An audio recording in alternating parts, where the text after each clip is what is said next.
4h27 da tarde, o pessoal da rádio vai para um rápido intervalo. Daqui a pouco espero vocês de volta e a gente acompanha novamente a transmissão então da sabatina de ambos, Paulo Gonet e Flávio Dino. Vamos lá. Após sair da magistratura, após abandonar a toga, e Vossa Excelência o fez, abandonando a toga e agindo na política, com servir a política com as posições políticas suas. Querem saber como é a atuação do ministro Flávio Dino como ministro do Supremo Tribunal Federal? Busquem a atuação dele como juiz federal nos 12 anos. Qual nódoa tem?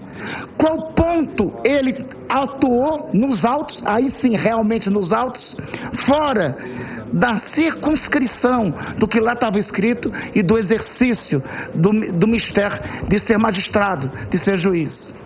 Ao deixar a toga para fazer política, porque isso é fundamental, às vezes se busca colocar a toga para utilizá-la na política. Ao deixar a toga, Vossa Excelência cumpriu mandatos no Executivo, dirigente da Embratur, como deputado federal, como governador de estado, reeleito com aplauso do vosso povo.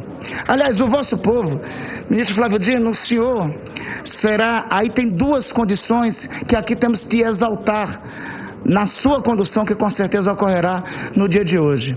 A primeira delas, nos faltam, na história do Supremo Tribunal Federal, juízes, ministros do norte e nordeste do país. Foram poucos. Dos 171 ministros que tivemos desde 1891, com a instalação do Supremo Tribunal Federal, após o advento da República, 60% deles, quase 60% foram do Sudeste, outros 20% foram do Sul. São poucos os ministros nordestinos. Da Constituição de 1988 até agora, Vossa Excelência será o quarto ou o quinto. Eu me sinto representado porque Vossa Excelência é do Maranhão. O Maranhão que tem muito de Amazônia. O açaí para nós, Vossa Excelência e nossos conterrâneos maranhenses chamam de Jussara. Então nós amazônicos que nesse interregno de tempo de 1985 para cá, só tivemos um ministro do Supremo Tribunal Federal, sentiremos representado com a sua presença lá.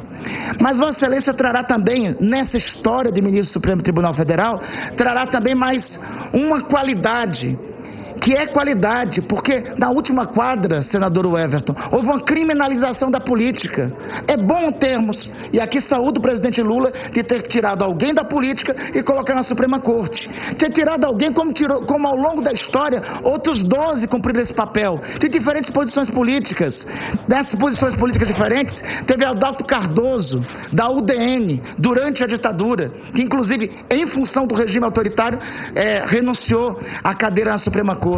Tem de saudosa memória Maurício Correia, o último que foi, ainda nos anos 1980.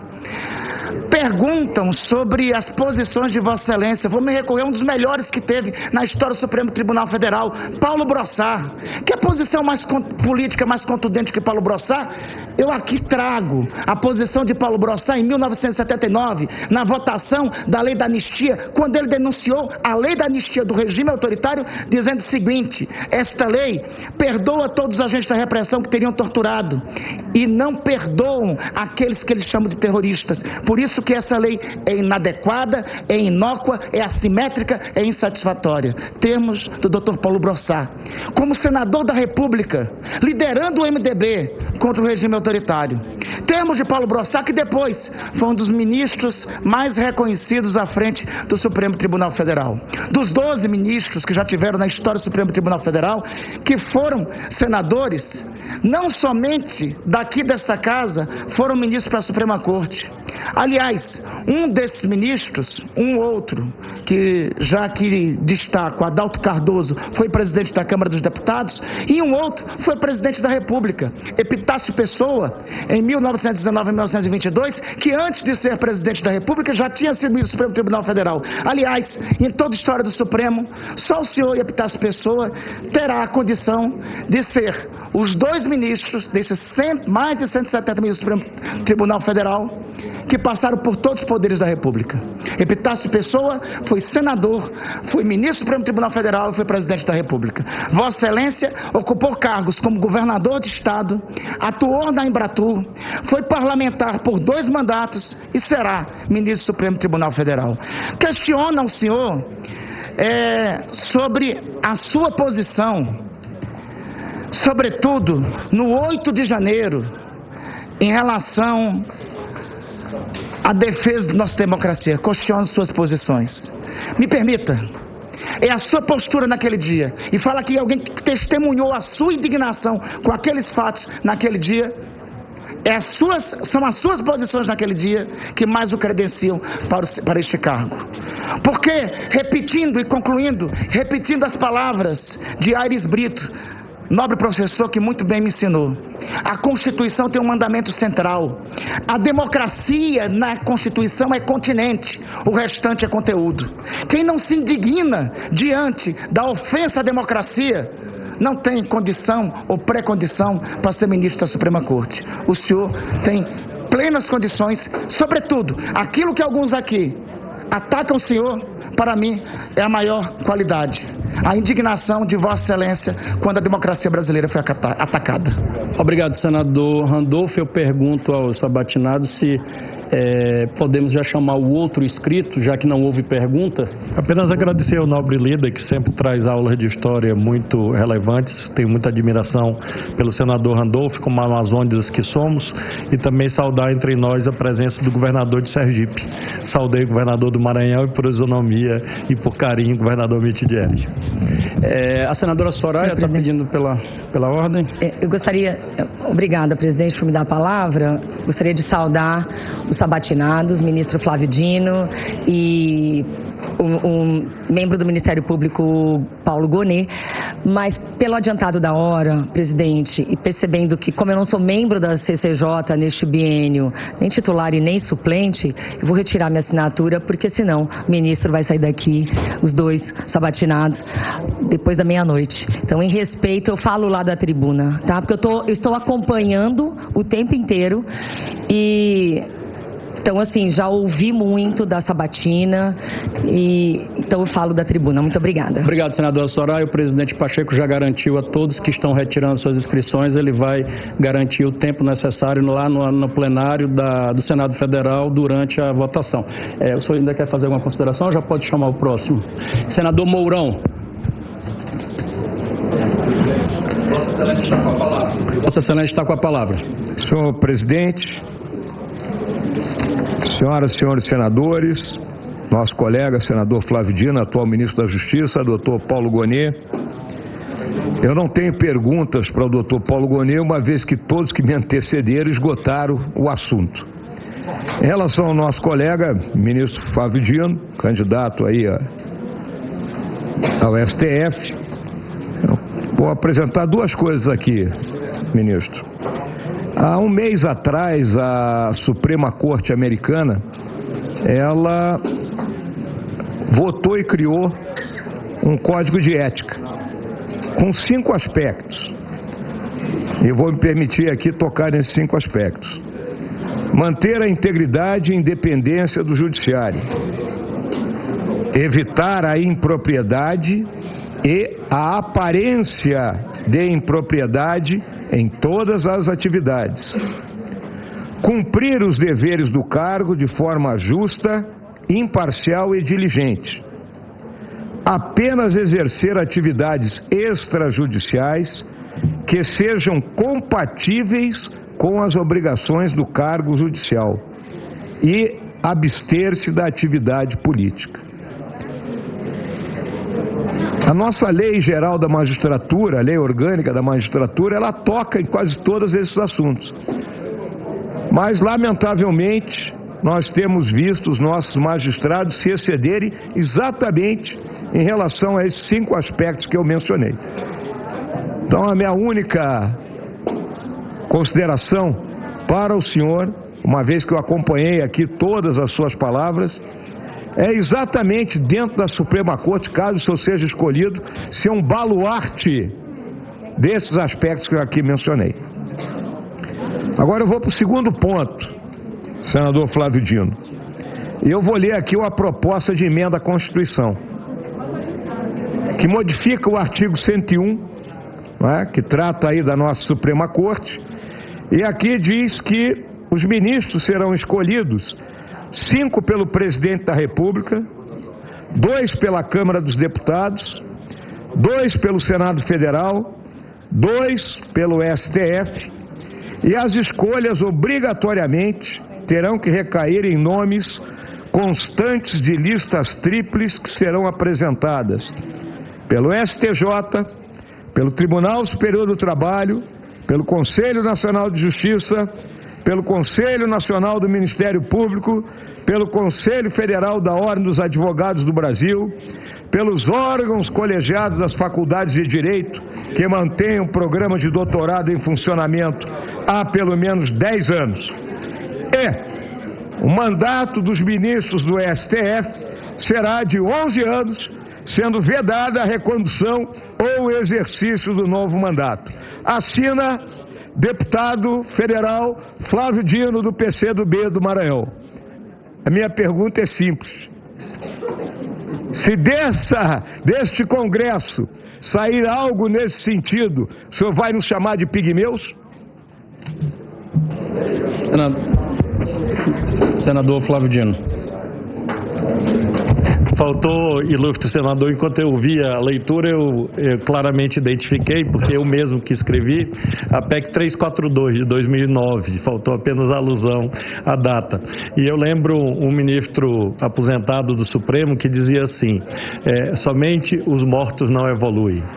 Então é claro que o senhor nem eu, podemos desprezar o ensinamento grego, pré-socrático, de Heráclito, segundo o qual as pessoas vão se alterando ao longo da vida.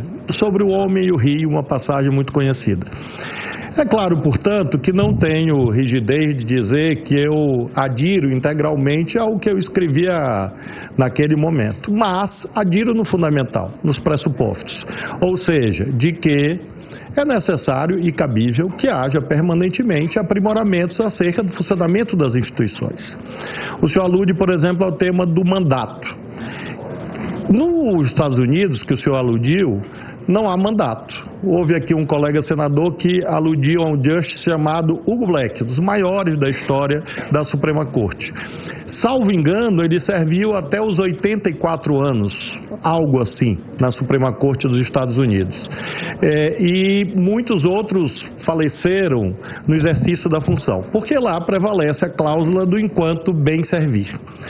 Aqui nós tínhamos uma espécie de mandato no Brasil, que era a aposentadoria compulsória aos 70 anos. O senhor veja que eu tenho 55, se vigorasse a aposentadoria compulsória aos 70, eu teria 15 anos de mandato, o que me afigura altamente razoável, tendo em vista dois parâmetros. O primeiro, o mandato, se instituído em algum momento, não pode ser muito curto, não por conta do magistrado, e sim por conta da sociedade.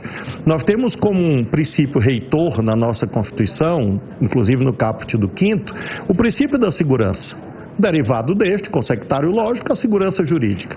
Se a composição da Suprema Corte se alterar, por exemplo, em 2 anos, 3 anos, 4 anos, é impossível sedimentar uma jurisprudência. E, portanto, não haverá segurança jurídica necessária ao funcionamento do mundo privado, dos negócios, dos agentes políticos, etc.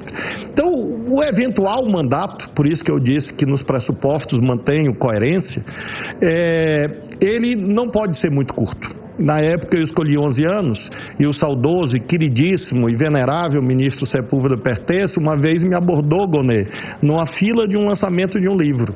E ele disse, por que 11 anos? Eu disse, ministro, discricionariedade legislativa. Eu tirei mais ou menos uma média do que a grande parte dos países do mundo praticam, senadora Soraya. E naquela época imaginei 11. Ocorre que o Congresso Nacional, este Congresso, que o senhor integra, que eu tenho a honra de integrar, resolveu aumentar a idade para 75. Então, se os senhores imaginarem, portanto, esse retrospecto, irão considerar que quem gerou presenças no Supremo de 20, 30 anos foi o próprio Congresso Nacional. E, claro, que pode rever isso em algum momento, seja pela volta do parâmetro de 70 anos, para ter um período mais curto, não tão curto que acabe por negar a solidez da jurisprudência e também não tão longo que faça com que a pessoa fique 30 anos no Supremo Tribunal Federal. É essa a sugestão que tenho. Claro que o debate é absolutamente legítimo, cabe sempre ao Poder Constituinte derivado, encarnado pelas casas do Congresso Nacional, discutir esses assuntos, debater esses assuntos acerca da eventual mandato, aposentadoria, enfim, há muitos sistemas no mundo, desde o sistema dos Estados Unidos a países que praticam aposentadoria aos 68 anos. Eu acho que o senhor está próximo a essa idade. Então, o senhor já passou, né? Eu sabia, estava sendo apenas gentil com o senhor. E elogio, claro. Não, a tinta amazônica é boa, né? O senhor e o Eduardo Braga são provas vivas disso. Se fosse no Maranhão, general, a gente ia falar que é um poldo. Então, general, senador, tudo isso é possível e eu pessoalmente não me insurjo contra nenhum modelo. Realmente eu acho que todos são razoáveis. No mundo institucional não existe apenas um debate sim e não. Você tem matizes, como quase tudo na vida. E por isso eu acho sim absolutamente razoável que esse debate volte. E sobre o Código de Ética que o senhor aludiu, nós temos inclusive um Código de Ética da Magistratura Nacional e que dispõe claramente que o magistrado só pode ter, além da função de magistrado, a função de magistério, o que abrange à luz do Conselho Nacional de Justiça, congressos, palestras, aulas e assim sucessivamente. Esse é o entendimento vigente hoje no Judiciário brasileiro e claro que a ele me curvo e a ele me submeto em merecendo a honra do Senado Federal. E apenas uma frase para sua reflexão, que eu sei que o senhor é um homem estudioso. Lembre que a Suprema Corte, que eu estudo muito a história da Suprema Corte dos Estados Unidos, há livros maravilhosos por detrás da Suprema Corte, os 9, são livros muito bons que aludem sobre a Suprema Corte, e nem a Suprema Corte dos Estados Unidos, com a sua longeva jurisprudência, escapa de questionamentos, o que mostra quão bela é a democracia. Lembre da eleição entre George W. Bush e Al Gore, que foi decidido por 5-4 da Suprema Corte dos Estados Unidos, sendo que 5 justices indicados pelos republicanos votaram de um jeito e 4 justices indicados pelos democratas votaram de outro jeito, o que sugere que nós precisamos sempre revisitar os institutos visando aprimorá-los. Obrigado, ministro Flávio Dino. Senador Mourão, Vossa Excelência ainda vai utilizar o seu tempo? Positivo. Apenas para tocar mais uma vez, se o ministro do nosso colega, senador Flávio Dino, né, quando indicou a mudança no processo de escolha, o senhor considera que isso ainda é válido, esse pensamento que o senhor tinha em 2009, ou o senhor considera que todos os ministros da Suprema Corte devem ser indicação do presidente da República? Senador Mourão, eu sou parlamentarista, aprendi com meu pai. No plebiscito de 1993 eu votei pelo parlamentarismo. E me parece que esse debate em torno do parlamentarismo ou do semipresidencialismo, a moda portuguesa ou francesa, é uma possibilidade institucional. Quem sabe essa mudança venha no curso do que nós estamos verificando em outras áreas jurídicas. E a ideia de pluralização foi adotada aqui na Constituição em relação a, por exemplo, magistrados que vêm dos chamados quintos, no caso dos tribunais de apelação de segunda instância, ou no caso do STJ, os terços, entre advogados e Ministério Público. Então nós temos na Constituição exemplos de possibilidades. Agora, claro que o sistema norte-americano é largamente praticado no Brasil e há uma parêmia que eu não sei dizer em latim, infelizmente, mas é do direito romano, que dizia que lei boa é lei velha, ou seja, a estabilidade faz bem ao Brasil. Talvez nesse contexto não seja assim um ambiente mais adequado. Há uma frase dessas de marketing ou de para-choque de caminhão que diz assim: o melhor modo de matar uma boa ideia é executá-la mal. Eu acho que é preciso distensionar o país, acalmar a situação nacional, e acho que aí vão se abrir muitas avenidas para o justo debate entre as instituições, entre as quais, claro, eventualmente essa alteração que eu próprio propus e que ainda hoje tramita neste Congresso Nacional, creio que na Câmara, salvo engano. Obrigado, senador Mourão. Muito obrigado, agradeço. Muito obrigado, senador Mourão. O próximo inscrito, ele disse que... Senador Petecão, Vossa Excelência disse que queria metade do tempo. E agradeço ao senador Camilo Santana, que também acaba de retirar a sua inscrição para falar lá do plenário. Presidente Everton, lhe agradecer, vou procurar ser muito breve, até por conta do adiantado da hora, mas, doutor Paulo Gonet, eu quero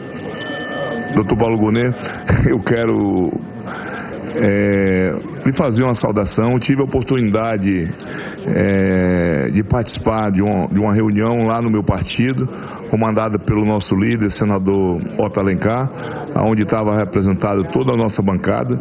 Eu não lhe conhecia pessoalmente, conhecia pelos jornais, pela imprensa, mas depois procurei me aprofundar sobre o seu trabalho. O seu currículo é maravilhoso, o seu trabalho prestado ao nosso país é um trabalho maravilhoso. Então eu queria aproveitar essa oportunidade só para lhe desejar todo sucesso, me colocar à sua disposição, e espero que nós possamos estreitar essa relação da nossa Procuradoria com o Parlamento.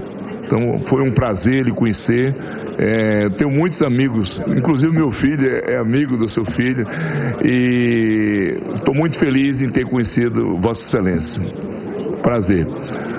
Senador Flávio Dino, eu não vou fazer nenhum tipo de questionamento, senador Flávio Dino. Eu já lhe conheço há alguns anos. Tive o prazer, eu não lembro o ano, mas o senhor esteve na Assembleia do meu Estado, junto com na época foi um debate sobre a reforma política, a convite do camarada Edivaldo Magalhães. Ciro Gomes, foi isso?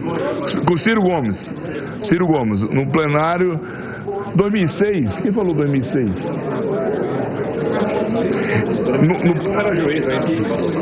No plenário da Assembleia lá do meu Estado. E na minha convivência, sempre tive uma convivência muito próxima com o PCdoB lá do meu Estado, com o camarada Perpétua, Edivaldo e outros, Eduardo Farias. São pessoas que conviveram com Vossa Excelência. E agora, já aqui no Congresso, como deputado federal, eu tive o prazer de ser deputado federal junto com o senhor. E aqui no Senado, como presidente da Comissão de Segurança Pública, tivemos o prazer de estar juntos em alguns convites que foram lhe feitos aqui por alguns colegas, e o senhor nunca criou qualquer tipo de dificuldade, muito pelo contrário, sempre esteve à disposição para vir até a nossa comissão. Às vezes eu via alguns debates lá na Câmara que se acirrava, que tinha confusão, mas aqui no Senado nós nunca tivemos esse problema.